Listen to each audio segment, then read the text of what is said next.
Fans around the world, thank you for joining me once again here on Talkin Fight for another episode of Boxing News Today. And it seems like we've got a couple of decent stories lined up for you. First one coming out of Japan. The series called Prizefighter is back, heading to Japan with a world-class $1 million international middleweight tournament. It begins on March 31st at the Nagoya Congress Center in Nagoya, Japan. That's going to be shown live, courtesy of DAZN, excluding Asia. Go figure, because it'll be available on Abima, apparently, in Japan. The first round of the tournament will witness 4 bouts over 10 rounds with a $100,000 knockout bonus split between the fighters who successfully stop their opponents. As the tournament progresses, the latter bouts will be 12-rounders. The draw for the first night was presented to us at a press conference yesterday in Tokyo. It's going to feature, help me out here, Raiku Kinemota going up against Aikai Kani, Mark Dickinson going up against Anuel Nagamisengui, Aaron McKenna toe-to-toe against Giovanni Estella, and Kieran Conway versus Aniwayar Yiksati. Sorry for the mispronunciation. I try my best, sir. The overall winning fighter will pocket a whopping $1 million. The tournament is being presented by Matchroom in partnership with Rakuten Ticket and Never Say Never. That's NSN. Familiar with that company. All right, good stuff out of Japan. All right, there's a forthcoming documentary titled Trilogy. It's going to tell the tale of the epic Barrera versus Morales wars. The interesting thing about this is there were some interesting comments at the press conference for it as well. Earlier this week, Mexican boxing legends, former fiercer than fierce rivals Marco Barrera and Eric Morales attended a press conference to present a forthcoming 3-part documentary entitled The Trilogy. The 3 45-minute episodes, directed by filmmaker and avid boxing fan Christian Cavazos, will give fans a whole new look at the 3 epic wars Barrera and Morales engaged between the years 2000 and 2004. With new and previously unseen inside stories to be told. Director and producer Cavazos said at the media gathering that he had long since dreamed of being able to tell the story from all perspectives, but also knowing the inside stories. We've seen many, as you all know, many boxing documentaries produced over the years, and some have been superb, others not so good. This one has a look of one to get excited about. The 3-parter made by a passionate fight fan. This with full approval and the help of both great champions. Barrera said at the conference, in fact, how he feels that the 3 fights he and Morales engaged in remain in the minds of the fans. This they do, and perhaps always will. Morales and Barrera are also proud of the fact that each of the 3 fights they had took place at different weight classes: super bantam, feather, and super featherweight. Wow. Both legends made it clear that they will not be engaging in an exhibition bout with one another. This trend of big-name boxing exhibitions, not one either is great, keen to be part of, although Barrera did box an exhibition with Ricky Hatton very recently. So as of right now, the documentary does not have a platform, but all concerned insist the 3-parter will reach all homes. The official premiere will take place sometime this summer. The new documentary promises to have untold stories with boxing figures who were involved in various capacities, giving fans exclusive inside stuff from behind the scenes. Here we go. Something to look forward to. I'm sure that'll be on Netflix or maybe one of the other fight networks. So have a look here at, good old Keith Thurman and TimTszyu up in arms. They squared off at another press conference. It's been a long time, according to the BoxingInsider.com. Sean Croce, he's writing, it's been a long time since Keith Thurman has been in the boxing ring. We mentioned that the other day. Then again, the one-time WBA welterweight champ doesn't box all that frequent as a general rule. Indeed, the Floridian has only fought 3 times in the last 5 years. Although he's faced his share of big names, the last fight of true note Thurman battled was Manny Pacquiao, and that was back in 2019. Thurman's nothing if not must-see TV. When he decides to fight, people take notice. And now he's decided to fight WBO junior middleweight king TimTszyu March 30th in Las Vegas. Although Tszyu's title won't be on the line, the scheduled 12-rounder is going to headline a pay-per-view event, which will also feature WBA junior welterweight titleist Rolly Romero taking on fellow warrior Isaac Cruz.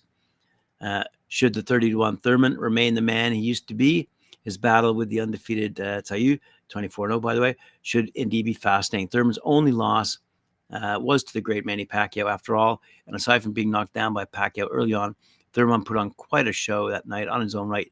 Yes, he lost, but he lost by split decision after fighting impressively.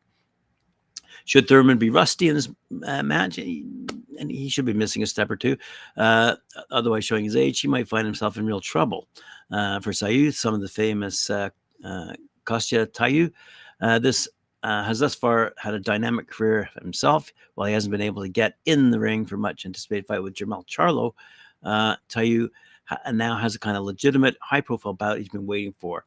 And at this press conference to kick things off in LA on Tuesday, earlier this week, each fighter appeared to be the picture of confidence. Thurman was jovial and boisterous, while Tszyu seemed unintimidated.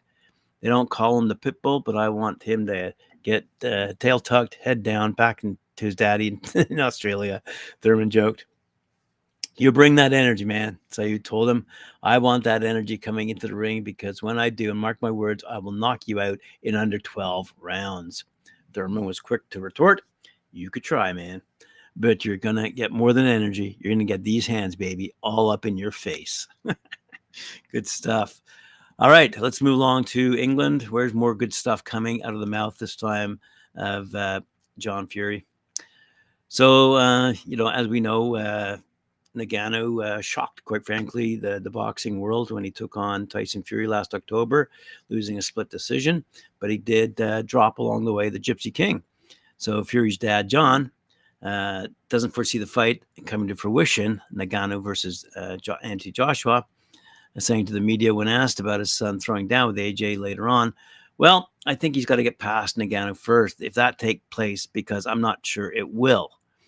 John believes that Joshua is playing with fire facing Ngannou when a historic battle of Britain with Tyson is once again within touching distance. Be good to see, but anyway, let's see if Joshua can in fact get past Ngannou. We all think it'll happen, but anyway, John continues. It's a mad move. I know he's getting well paid for it, but there's a bigger payday down the road with him, being AJ and Tyson. When Tyson beats Usyk in a minute, that will have been the biggest fight of the century. Should the fight go ahead, and John believes the former UFC heavyweight champ Ngannou will give Joshua a real run for his money. He said of the Cameroonian, Ngannou is capable of knocking any heavyweight out in the world today. He's shown it against Tyson that he's a danger for anybody. And let's have a quick look at Joshua Buatsi taking on Dan Aziz in an all-British light heavyweight clash taking place at the OVO Arena, Wembley, this upcoming weekend. Buatsi and Aziz are ranked respectively number 1 and number 2 with the WBA. The winner of their bout will remain the leading contender in the division to challenge for world honors. They've shared history as sparring partners, and their former friendship has developed into an intense rivalry, especially after the bout had to be postponed last year when Aziz suffered a back injury. Sky Sports Arena will broadcast the Wembley Bill from 7 p.m. That'd be UK time on Saturday. Earlier in the evening, there'll be a free to watch stream live on Sky Sports website, starting off at 6:15 UK time, showcasing promising prospect Francesca Hennessy against Argentina's Lauren Valdebenito. Good stuff. Oh, interesting. Comebacking heavyweight, Jamie TKV, one of my course favorites here on Talkin' Fight. He's going to take on Ukraine's Konstantin Dovbyshchenko, who's no stranger to causing an upset. So let's take care of this one. That's all right. Let's have a quick look here. Caroline Dubois. Oh, right. Lightweight contender Caroline Dubois will be on after that against America's Miranda Reyes. That's going to be a good fight as well. I mentioned that. And then, as I've been mentioning since the Olympics a couple of years ago, rising light heavyweight Ben Whittaker will fight the durable Khalid Gradia.